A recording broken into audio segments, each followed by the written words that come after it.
नमस्कार, मी गिरिजा तुम्हा सगळ्यांचं मनपूर्वक स्वागत करते आपल्या जिव्हाळ्याच्या कार्यक्रमात, ज्याचं नाव आहे स्पर्श वात्सल्याचा. Special partner Jagannath Gangaram Pednekar jewellers. बऱ्याच परिवारांमध्ये आई बाबा दोघंही कामामुळे म्हणजे नोकरीसाठी किंवा व्यवसायासाठी बाहेर असतात. अर्थात दोघांनीही काम करावं, आता ही काळाची गरज झाली आहे. पण अशा वेळी कामानंतर जो काही वेळ मिळतो किंवा सुट्टीच्या दिवशी जो वेळ मिळतो तो सगळा वेळ आपल्या बाळाबरोबर ते घालवतात.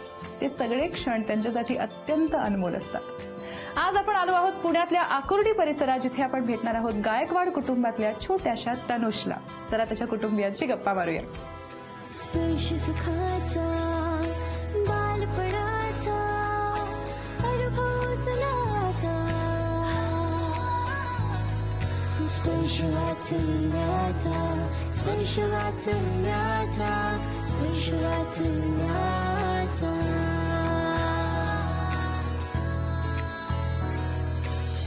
हाय तनुष.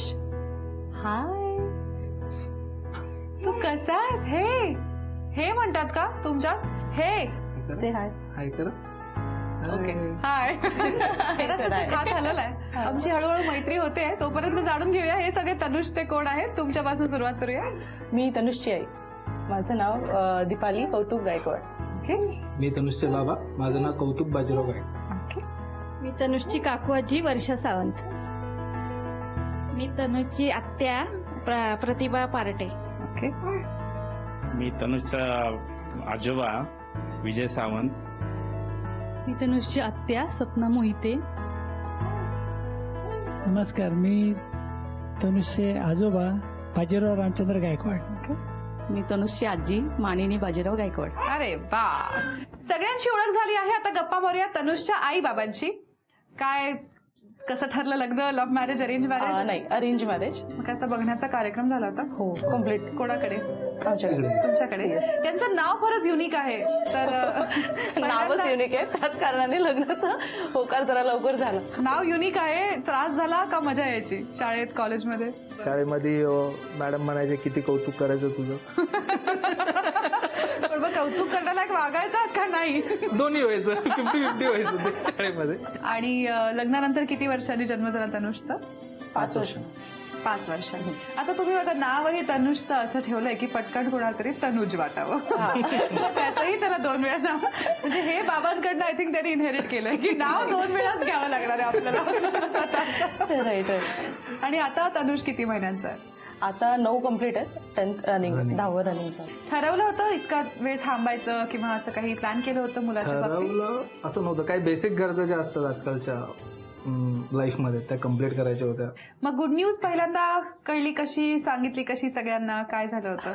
हे तर घरातच होते, यांना समोरासमोर सांगण्यात आलं.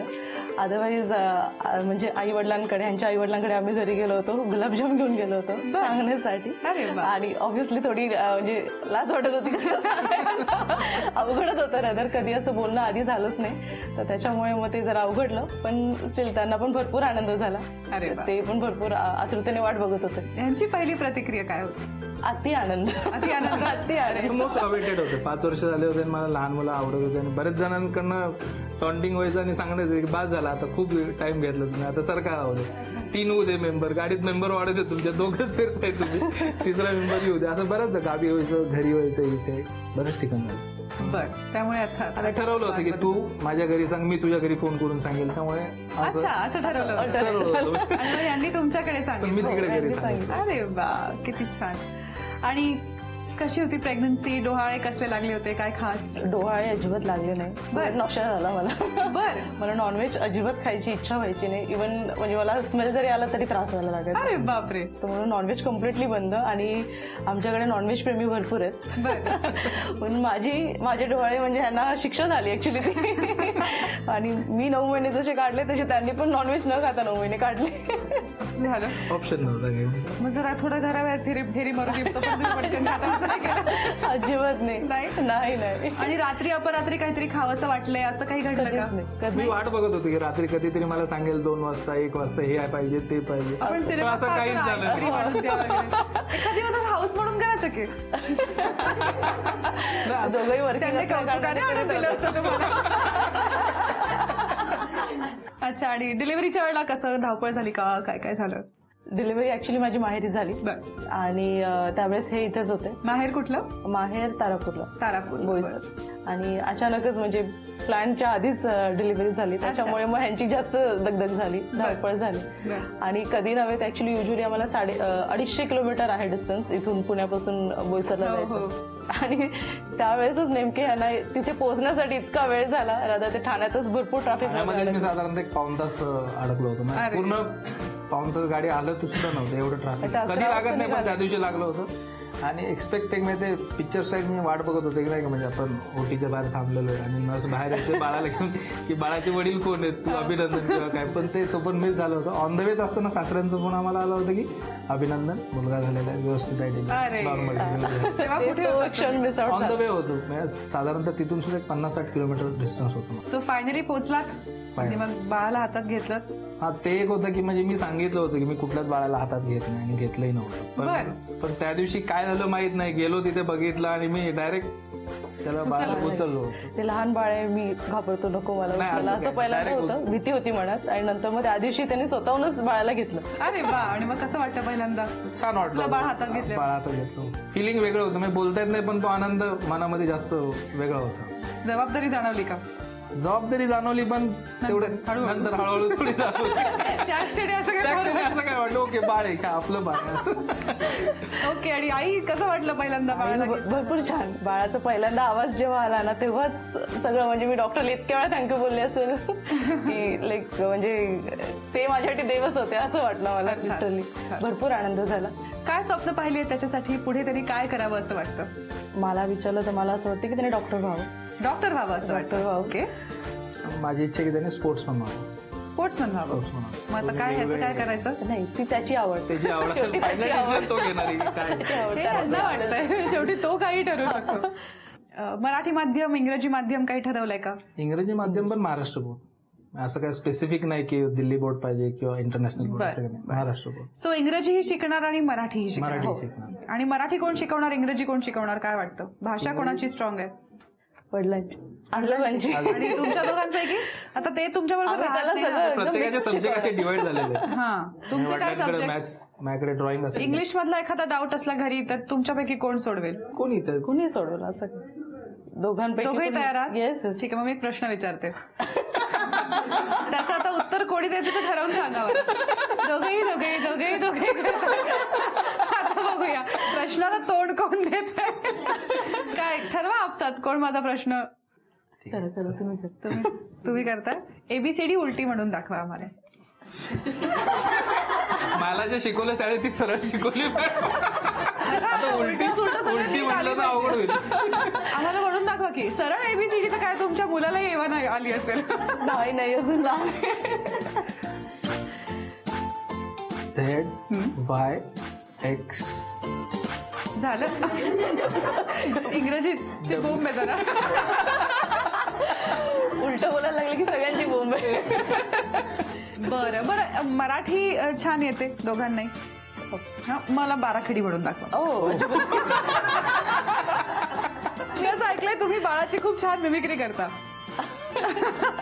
काहीतरी एक छोटी झलक प्लीज. आताच थोड्या वेळापूर्वी तरी असं केलं. ते करतो ते आज नवीन त्याने सुरू केलंय. आज थोडे स्पेशल तुमच्यासाठी खास. आणि सेकंडली तो सारखा आहे ना, आपल्याला आपण त्याला काही विचारलं ना तर ही इज डुईंग लाईक पाऊस करतो तो प्रत्येक वेळेस आपल्याला असं दाखवेल. आणि ते त्याला बघितलं की छान वाटतं. आज आपण आहोत छोटूशा तनुषच्या घरी आणि आता त्याच्या दोन्ही आज्या माझ्या समोर बसल्या आहेत. या तनुषच्या आजी आहेत आणि तुम्ही तनुषच्या आजीच्या मैत्रीण आहात. ओके. आणि आजोबांशी गप्पा मारणार आहोत.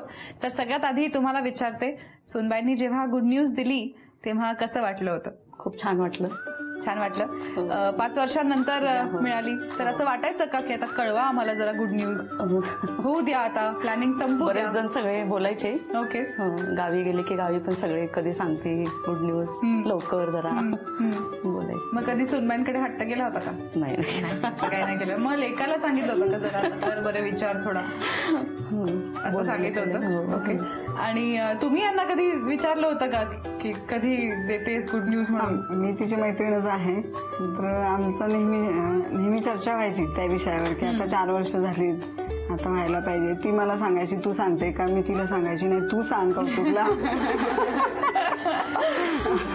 अशी चर्चा व्हायची बऱ्याच वेळा. बर मग त्यातूनच हे आम्ही त्यांना सांगायच्या अगोदरच आम्हाला कळलं. गुलाबजाम घेऊन आलेच घरी. वा वा वा. मग काय टिप्स दिल्या सुनबाईंना? काही विशेष सांगितलं का, हे करू नको हे हो, कर? तिला सांगितलं जास्त हालचाल करू नको. आणि ती ऑफिसला गाडीवर जायची ना, डॉक्टरांनी सांगितलं होतं की जरा काळजी घ्या, आरामात करा. हो. बरं. मग हेच सोडवायला जायची तिला सकाळी कार घेऊन. बर हो, बर. सोड- रोज रोज. सासरी हो. बुवा सोडायला जायचे? हो, हो. अरे वा, किती रोज छान. दोघे जण अरे वा. सकाळी जायचे, रोजच मजा असेल मध्ये. सुरुवातीला काही काळ माहेरी असेल, हो, माहेरी मग होते वाट बघत बोईसरला. होता की कधी एकदा घरी घेऊन येते बाळाला म्हणून. ती म्हटली मी येणार आता इकडे, 1.25 महिना झाला आणि मग तिला इकडे घेऊन आलो मी. आणि दिवसभर तुमच्याकडेच असतो कारण हो. दोघेही काम करतात. हो, मग कसं माझ्याकडे. रमवता त्याला? तुमच्या आणि आजोबांच्या काय ड्युटीज असतात? खूप शांत शांत आहे, अजिबात त्रास देत नाही. बर, हो. तुमच्या काय काय ड्युटीज असतात? डोहाळे जेवण यादगार बनवण्यासाठी आम्ही एका प्रख्यात कंपनीची एक आलिशान गाडी विकत घेतली. अरे वा. ती गाडी एवढ्यासाठी घेतली होती की होणारा मुलगा होती किंवा मुलगी होती, कम्फर्ट असावं. बर. हे दोन्ही मुलांना, म्हणजे माझ्या सुनेला मुलाला किंवा माझ्या मिसेसला त्या गाडीतून जाताना एक वेगळं फील वाटलं पाहिजे की आपण एक आमच्या दोघांचं जो प्रमोशन होणार होतं, त्यामुळे ते किती आनंददायक व्हावं त्यासाठी म्हणून नवीन गाडी घेतली होती. वा वा. बर. त्यानंतर तनुष, त्याचे वडील स्वतः स्पोर्ट्समन असल्यामुळे तो इतका ऍक्टिव्ह आहे की पापणी लेवलपर्यंत कधी पलटीवर कधी रांगत जाईल हे फार अवघड असायचं. त्यामुळे अक्षरशः आम्ही डोळ्यात तेल घालून त्याबरोबर असायचो की तो हॉलमधून किचनमध्ये किंवा पॅसेजमधून त्या टोकाला कधी जाईल. खूपच म्हणजे ऍक्टिव्ह किती असावं त्याची एक परिसीमाच आहे. आजी आजोबांची छान गप्पा झाल्या आहेत. आता सगळ्यांबरोबर एक होय नाहीचा मजेदार खेळ खेळूया. मी तुम्हा सगळ्यांना काही प्रश्न विचारणार आहे, त्याचे अर्थातच हो किंवा नाही अशी उत्तरं द्यायची आहेत. ठीक आहे. पहिला प्रश्न असा आहे, बाळ खूप चिडचिड करत असलं तर आई बाबांची थोडीशी चिडचिड होते का? खरं सांगा आजी, खरं सांगा.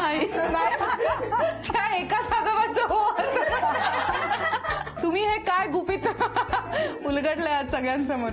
त्यांची बाजू कोणीतरी घ्यायला पाहिजे ना. त्यांची बाजू तुम्ही नाही घेतली, उलट त्यांची चिडचिड होते असं म्हटलं. अच्छा, चुकून उत्तर बदललं. मग तुमचं सगळ्यांचं असं म्हणणं की त्यांची अजिबात चिडचिड होत नाही, गुणी आई बाबा आहेत. वा वा वा. बाळ गुणी आहे. बाळ गुणी आहे. बाळ गुणी आहे.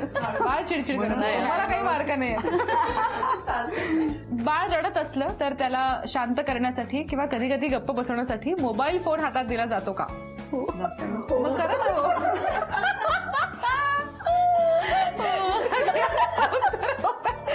असं करता? तनुषला रमवण्यासाठी तुमच्यापैकी कोणी त्याच्यासमोर नाच केला आहे का? हो हो. फक्त आजी आजोबा दिवसभर त्यांच्याकडे असतं, त्यामुळे सगळे नुसके संपल्यावरती ते बहुतेक नाचतही असतील. आजोबा करतात. आजोबा करता? बरं मला सांगा, तनुषने तुमच्यापैकी किती जणांच्या अंगावरती शी किंवा शिव केली आहे? नाही. नाही. हो, आजोबांनी करून. आज आपण आहोत छोटूशा तनुषच्या घरी आणि आता आपण त्याच्या कुटुंबियांशी काही खास गप्पा मारणार आहोत. तर तुम्हा सगळ्यांना सांगायचंय, आम्ही या भागाला म्हणतो किती सांगायचंय मला. आई बाबा असतात, आपल्या मुलाचं संगोपन करत असतात, पण अर्थातच त्यांच्याकडनं काही गोष्टी खूप छान होतात, काही गोष्टी चुकतात. आपण ह्या गोष्टी त्यांना बोलून दाखवत नाहीत, असं वाटतं की त्यांचं त्यांचं चाललं आहे. पण ही संधी आम्ही तुम्हाला देतोय. तुमच्या मनातलं तुम्ही त्यांना सगळं काही बोलून दाखवू शकता या माध्यमातून, ज्याला आम्ही म्हणतो किती सांगायचंय मला. पण त्यांनी प्रतिक्रिया ह्या इथे खाली ठेवलेल्या या स्माइलीजच्या मार्फत द्यायच्यात. आजकाल आपण सगळ्यांना मेसेजेसवरती अशा स्माइलीज पाठवतो. सो अशा काही 6 स्माइलीज आहेत, तुमचे ऑप्शन्स आहेत ते, त्या तुमच्या प्रतिक्रिया आहेत सगळ्या गोष्टींवरती. या अशा प्रतिक्रिया तुम्हाला द्यायच्या आहेत. तर सुरुवात करूया. आधी कोण बोलतंय सगळ्यात आधी?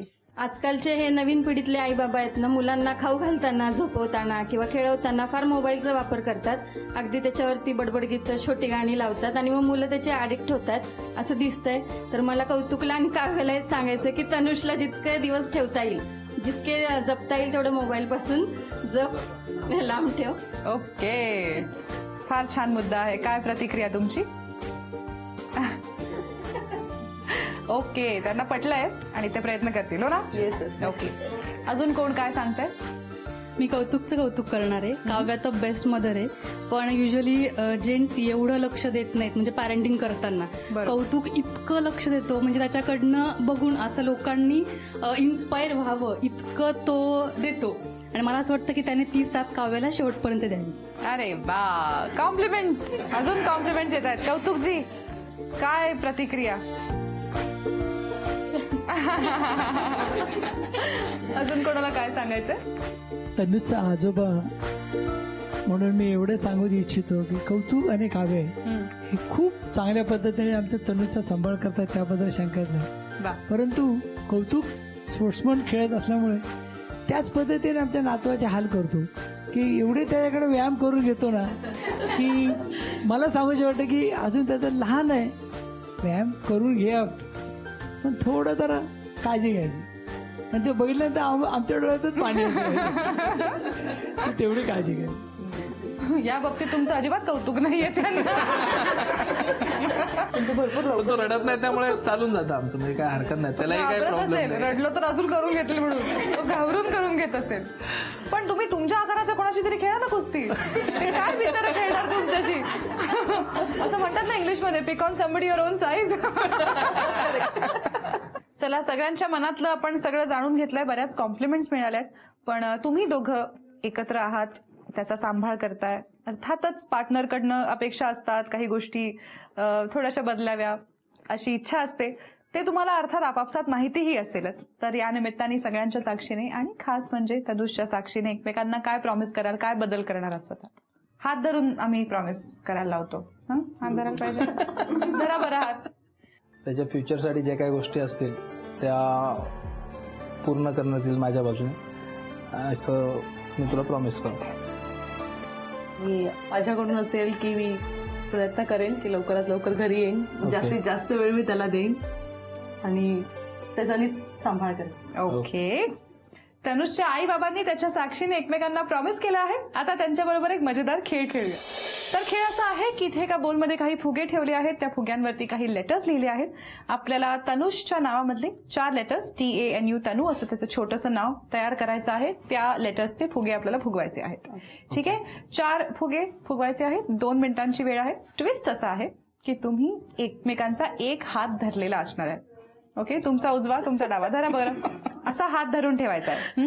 2 मिनिटात 4 अक्षरं, TANU.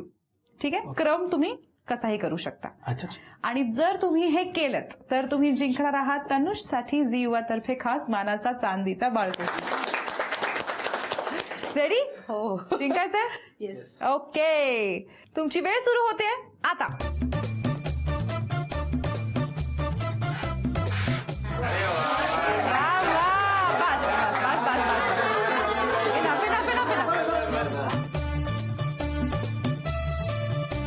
आत्ताशी 30 सेकंद झालेत. वा वा.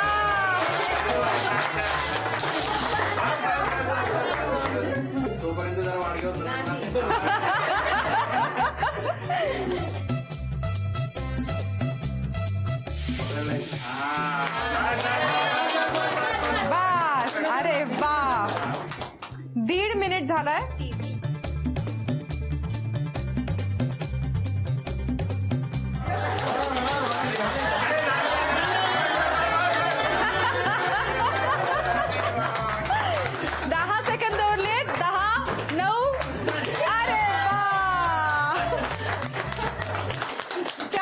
चारही अक्षरं पूर्ण केली आहेत, नाव पूर्ण केलं आहे. 2 मिनिटांच्या आत तुम्ही जिंकला आहात. तुम्ही जिंकला आहात तनुजसाठी खास झी युवातर्फे हा मानाचा चांदीचा बाळकृष्ण.